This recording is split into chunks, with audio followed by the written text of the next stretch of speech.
La marcha del pasado 26 de septiembre contra las propuestas del gobierno Petro terminó con una gran polémica por el comentario racista de una manifestante contra la vicepresidenta Francia Márquez. Por su parte, la Fiscalía General de la Nación imputará los delitos de actos de discriminación racial y hostigamiento agravado a una mujer que llamó simio a la vicepresidenta. En Última Hora Colombia hablamos con la socióloga y etnoeducadora Lady Ismena Valderrama para preguntarle: ¿la penalización de estos actos puede terminar con el racismo en Colombia? No es tanto que lo resuelva, pero sí hace algo que hasta hace muy poco, hasta que saliera, digamos, la norma, no se había hecho. Y era poner al país a pensar esa cosa del racismo, poner al país a hablar de eso. Los medios, incluso los que hoy llaman influencers, las noticias, la gente en las redes, en los colegios, uno en los transportes públicos, encuentra a la gente hablando de eso. Sea que digan cosas descabelladas o no, pero están hablando del asunto. Entonces yo pienso que el tema de la sanción penal es importante en la medida en que le dice dos cosas al Estado. Una, el Estado ha sido incompetente para tramitar la diversidad étnica y cultural de la nación. Y como ha sido incompetente, tiene que tomar medidas de contingencia para que esa diversidad étnica y cultural de la nación pueda cohabitar.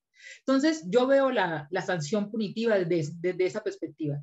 Hay una diversidad que el Estado no entendió y que como no entendió, no la tramita como debe ser, ¿cierto? Porque el Estado no se transformó estructuralmente, a pesar de que la Constitución Política de 1991 reconoció esa diversidad, digamos, de la nación.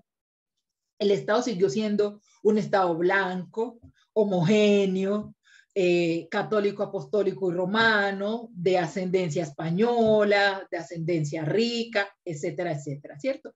Es decir, en la praxis real, ¿cierto? Todavía somos una pequeña colonia. Entonces, estas medidas lo que hacen es decir, bueno, hay algo que está fallando y que en esa medida en que ese algo está fallando, tenemos que contener las consecuencias de esa falla, que son el desprecio por la diversidad, ¿cierto?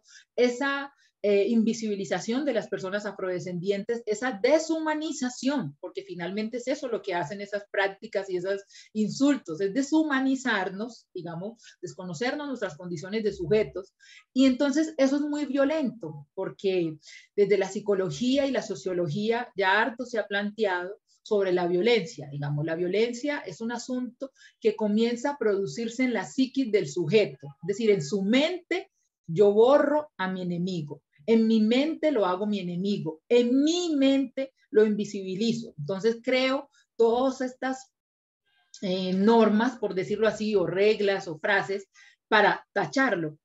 Luego todo ese engranaje psicológico que me construyo donde creo que el otro es inferior, es el que me lleva a matarlo, a atacarlo físicamente.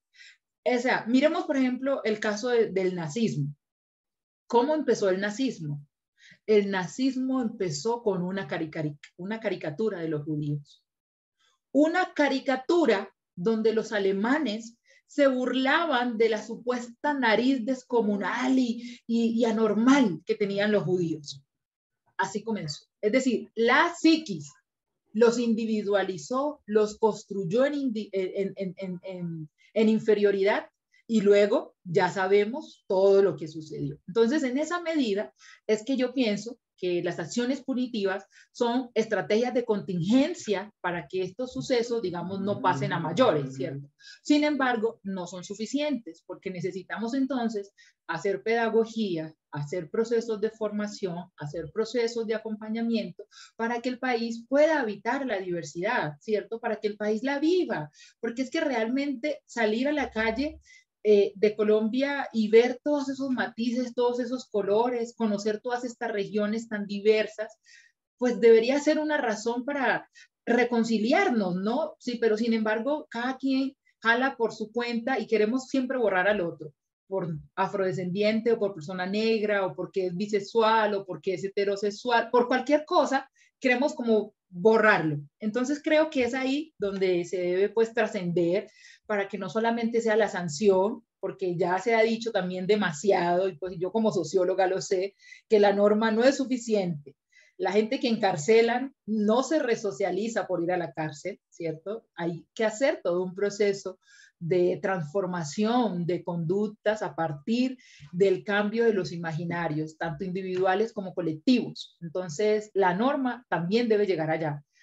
No solamente castigar al sujeto y decirle que se le reprime su libertad o su acceso a la expresión o a los medios, sino que hay que hacerle también un trabajo de formación y entender cuáles son sus motivaciones, ¿cierto? Para despreciar al otro, para despreciar a la otra. Y cuando entendamos esas motivaciones, entonces las acciones que se tomen, digamos, de sanción van a poder ser efectivas, porque entonces ya vamos a atacar son las razones, porque como decía y ponía el ejemplo pues del nazismo, la idea de que los judíos eran inferiores y que eran feos y que eran brutos y que eran unos supuestos animales, no se construyó en un día. Fueron meses tras meses difundiendo ese periódico en Alemania, burlándose de ellos, enseñándole a la gente, ¿cierto?, a que cambiara su idea de los judíos como sujetos y los viera como esos monstruos que construyó el nazismo y que posteriormente exterminó. Entonces, entender las razones del odio es la razón, digamos, o es lo que yo considero puede ayudar a que se resuelva, digamos, ese odio al otro, ¿no? Pues también la gente filósofa plantea que el odio a los demás es el resultado del odio a sí mismo, ¿no? No sé finalmente si sí o si no, pero creo que habría que hacer la reflexión allí, porque ¿qué pasa dentro de mí? ¿Cuáles son mis imaginarios? ¿Cuáles son mis motivaciones por las que yo pienso que hay alguien que, pues, que no es sujeto, que no es persona, que es un animal? Pues no sé, digamos, para mí pues es absurdo, ¿no? Pero bueno, entiendo que tengo otras construcciones, tengo otras nociones de sociedad en donde para mí la diversidad es importante, la valoro, no tengo pues como esos prejuicios hacia la diversidad, pero sí sé que a la gente se le forma, digamos, de manera dogmática, ¿cierto? Y el odio es eso, porque el odio es un dogma, el odio no tiene razones, no tiene lógica, es solamente un dogma, ¿cierto? Cuando usted le pone la lógica, ahí ya deja de ser odio y usted se empieza a dar cuenta que es absurdo, digamos, esas razones que construyó para odiar la diversidad, para odiar lo que no se parece a usted, etcétera, etcétera. Entonces yo creo que la norma debe avanzar hacia allá para que entonces no sea solamente un asunto de represión, sino que se haga un asunto consciente y dentro de esa conciencia podamos entender que hay otras formas, digamos, de relacionarnos con la diversidad y que hasta el momento lo hemos hecho desde la invisibilidad, desde la negación, de la jerarquización en inferioridad de los otros y que eso es lo que nos ha traído como estas inconformidades alrededor de esas prácticas racistas que todavía pues perviven en nuestra cotidianidad. Cada vez que una persona afrodescendiente alcanza una posición de poder, representación o visibilidad política, se le suele cuestionar por ser una persona negra en lugar de la formación, la trayectoria, el desempeño laboral que está teniendo y aun cumpliendo con todas esas aptitudes se sigue poniendo en entredicho las capacidades de esa persona por ser negra. ¿Por qué nos encontramos con estas situaciones todavía? Bueno, ello tiene que ver con esa herencia colonial que pervive, digamos, en la práctica social, que hace que nosotros seamos un país con prácticas racistas.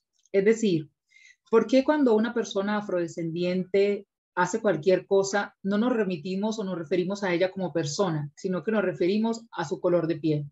Es decir, a esa categorización de inferiorización que se hace de esa diversidad étnica a partir de un engranaje que se llama colonialidad, que definió, digamos, que supuestamente unas personas, por tener ciertas características físicas, no eran, digamos, importantes, no eran inteligentes, y crearon unos mitos, digamos, que son los que soportan la raza. Entonces, desde, desde Europa, digamos, con sus grandes pensadores como Immanuel Kant y muchos otros, se creó el prejuicio de que la gente africana o negra o de descendencia africana supuestamente no tenía un desarrollo intelectual, ¿cierto? Cuando se da la colonia, digamos, esas ideas se fortalecen, digamos, a gran escala, porque justamente lo que se hace es, digamos, crear una noción de sujeto blanco que es perfecto, que sí tiene a Dios, ¿cierto? Que se parece a Dios, de hecho ese Dios es mono, es ojizarco, pues como la gente blanca, ¿cierto?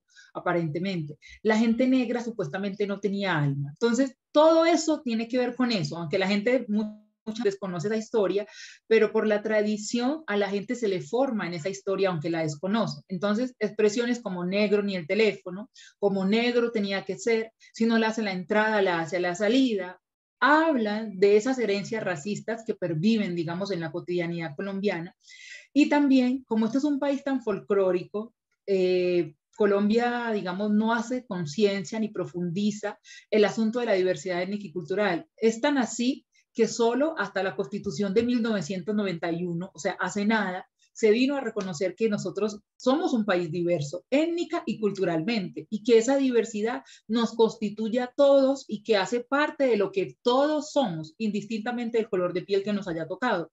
Pero eso no se trabaja, digamos, eso no se aborda. Entonces, esos prejuicios raciales son los que hacen que las personas, cuando me miran, no me vean como una mujer, digamos, intelectual o académica o estudiada, sino que me miren por el color de mi piel, digamos, por el color de mi piel, por la fenotipia, ¿cierto?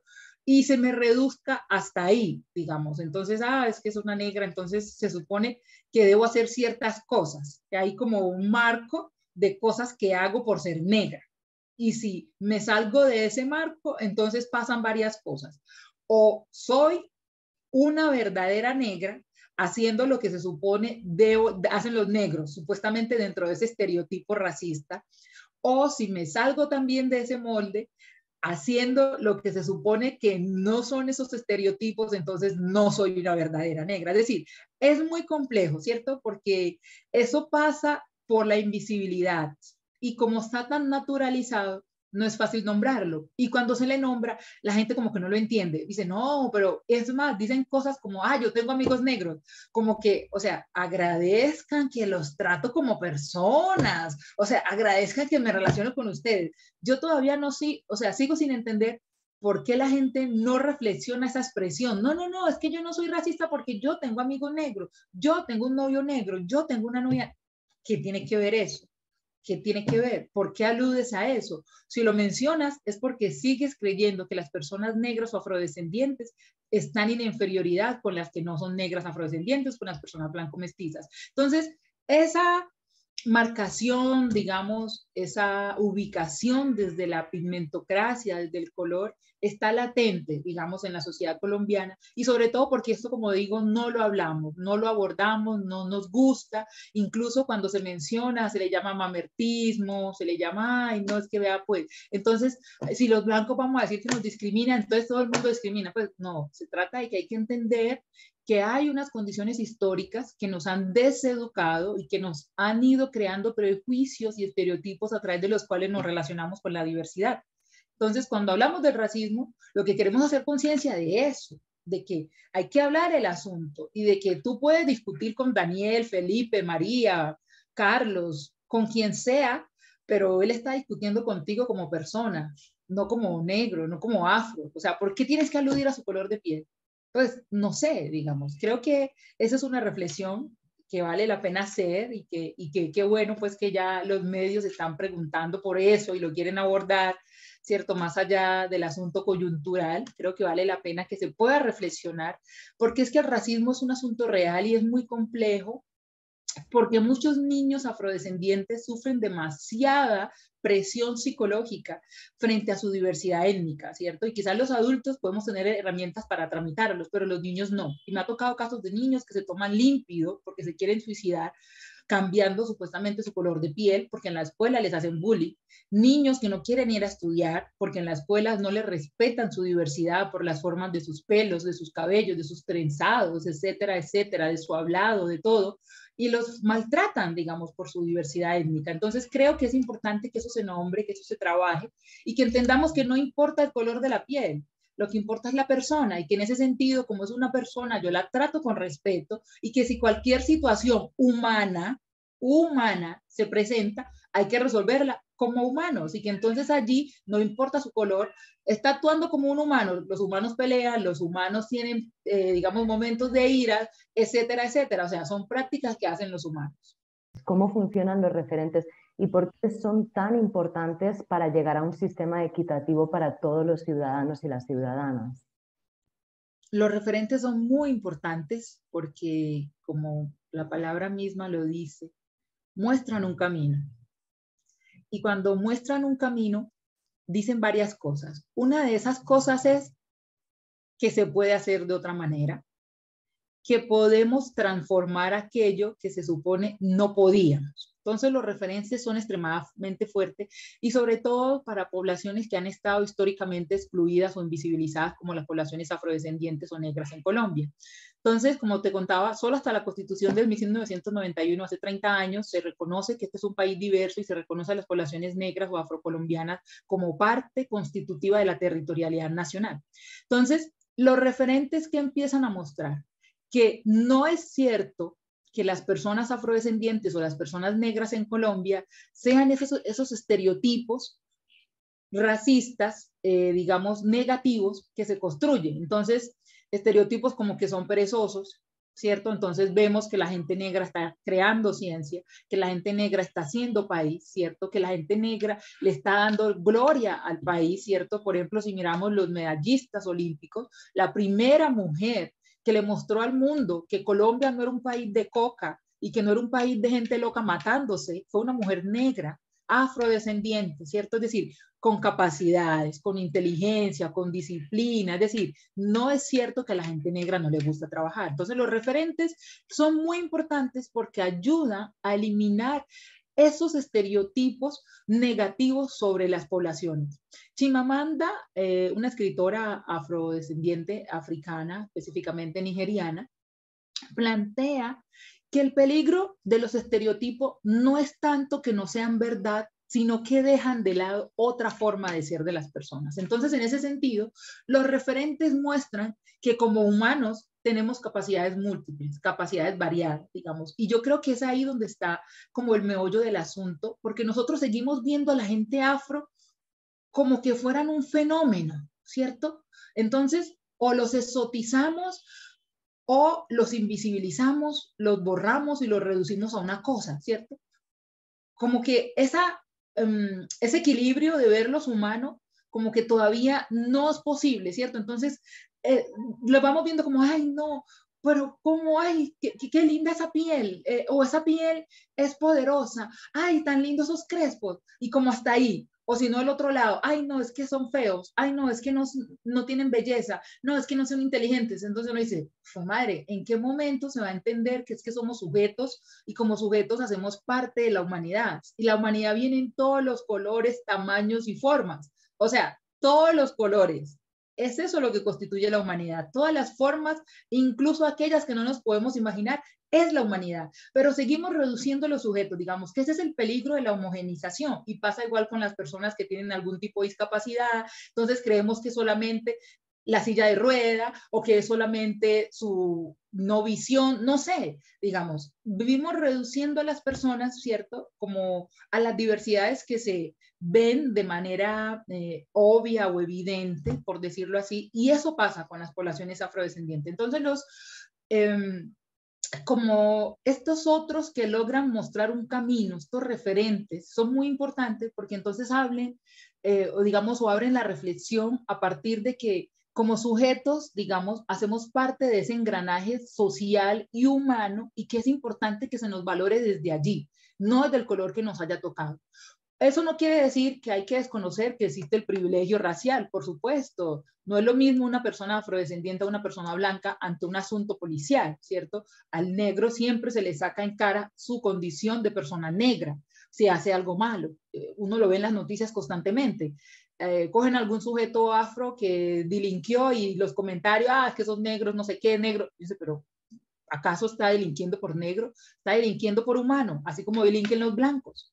Porque a los blancos no se le dice que son delincuentes por ser blancos. Es decir, es hablar y entender estos asuntos, digamos, y es ahí donde los referentes son muy importantes, porque como a la gente negra siempre se le ha querido decir o mostrar, digamos, que no son buenos, que no son inteligentes, que solo sirven para bailar y divertir, mover los cuerpos, y que las mujeres negras solamente son exóticas, con grandes nalgas, esos labios voluptuosos y que incitan al pecado, ¿cierto?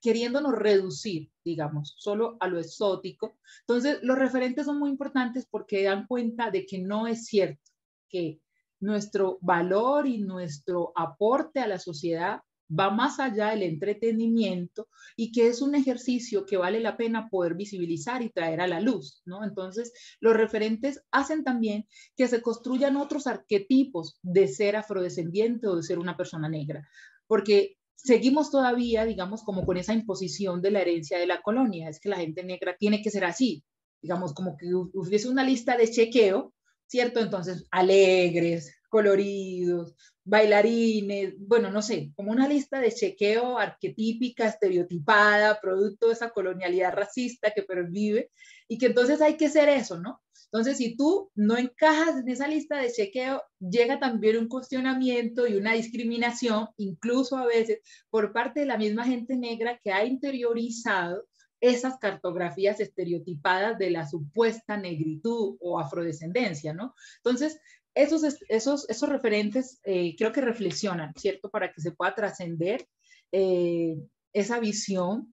Mira que el primer presidente negro o afrodescendiente que tuvo Colombia fue borrado de la historia. Solo hasta el gobierno del presidente Juan Manuel Santos, es más, en su segundo mandato, fue que se reconoció a Nieto Gil como presidente digamos, de la República, ¿cierto? Antes no, porque seguimos con el imaginario de que la gente negra no puede gobernar, no comanda, que no es organizada, bueno, todos estos estereotipos. Entonces, los referentes son muy importantes y sobre todo porque hay unas generaciones chicas que vienen emergiendo, que necesitan cambiar ese chip a partir de esas cartografías raciales que se les han inculcado durante mucho tiempo, ¿cierto? Expresiones como mejorar la raza, todavía perviven y se escuchan en las comunidades afrodescendientes porque la gente todavía sigue creyendo que no hay belleza en lo afro, digamos, y eso no es un asunto nuevo, ¿no? Porque desde siempre, digamos, se ha dicho y se ha trabajado, autores como Fanon, digamos, han dado un gran análisis a ese asunto,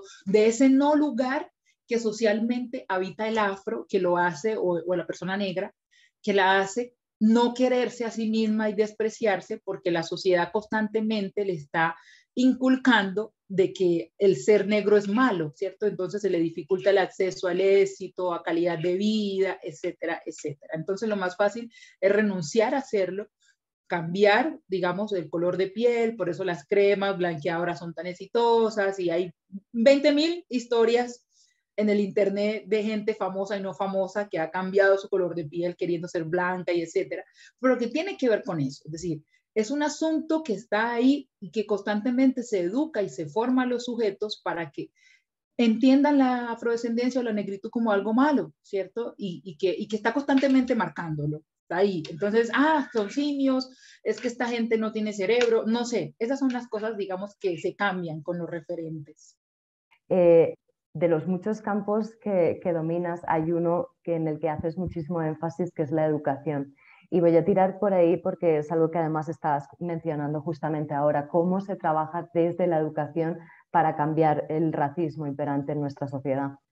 Yo creo que algo que hay que hacer y que se ha venido haciendo, pero ha sido poco, es el tema de la visibilidad en la escuela y la diversidad. Cosas como que los niños afrodescendientes o los niños indígenas o los niños rum no aparecen casi en los libros con los que se enseña. Eso es una muestra de que borramos e invisibilizamos la diversidad en la escuela. Entonces, transformar esos imaginarios pasa por eso, porque todos y todas estén ahí, ¿cierto? Como parte importante de ese proceso formativo, para que también se empiecen a tejer otras relaciones. Normalmente en las escuelas, digamos, se quiere homogenizar, que todo el mundo piense igual, que todos nos sentemos igual, que nadie incomode, que nadie joda, porque es que no hay tiempo para hacer varias planeaciones, no podemos elaborar varias actividades, ay no, ¿cómo así? O sea, los 30 o 35 niños del aula y niñas tienen que aprender el mismo tema de la misma manera y en el mismo tiempo.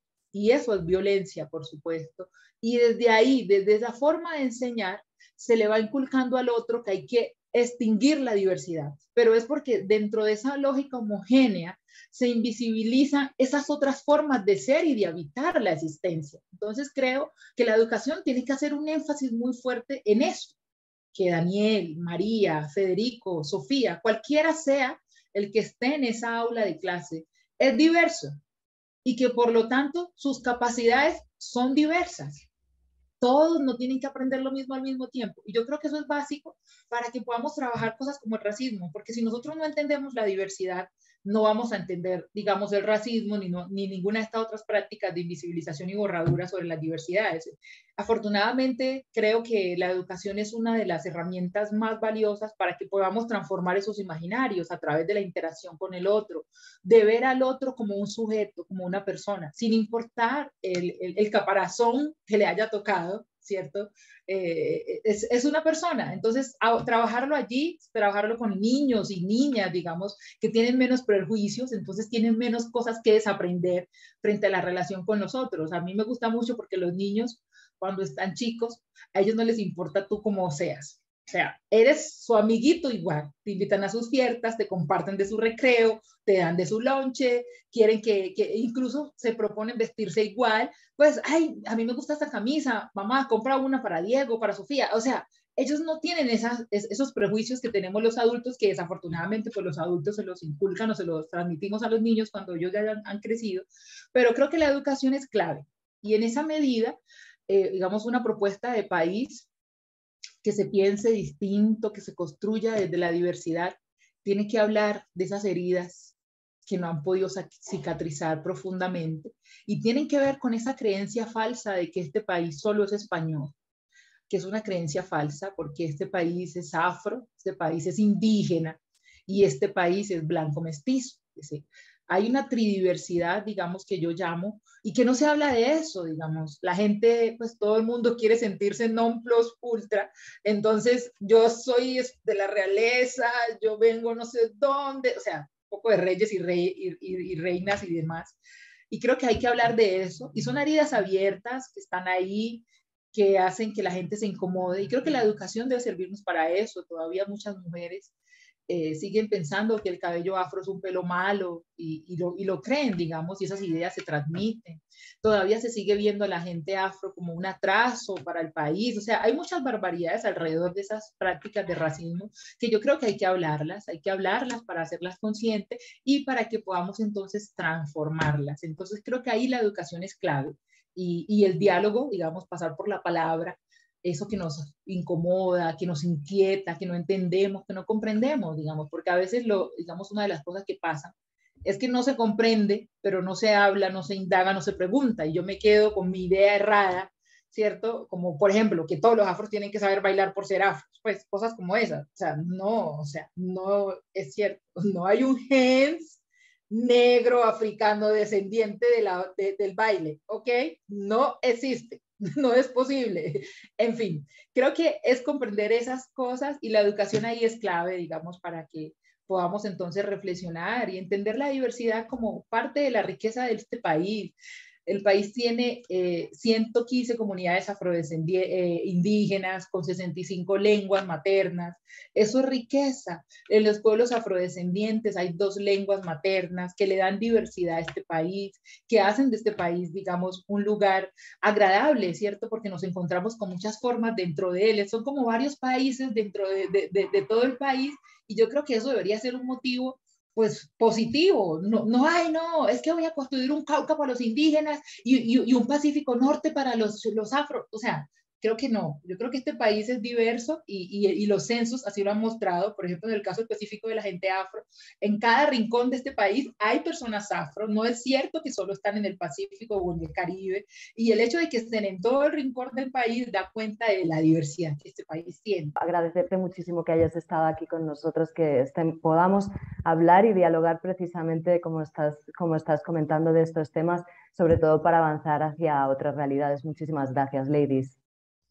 No, gracias a ustedes por la invitación y bueno, es un gusto para mí poder compartir con ustedes y con los teleaudiencia sobre estas reflexiones, digamos. Sería bueno también que la gente nos dejara sus comentarios para saber qué tal. Claro que sí, ladies. Bueno, nos despedimos también de la audiencia de Última Hora Colombia. Ya traer esos temas de interés nacional e internacional.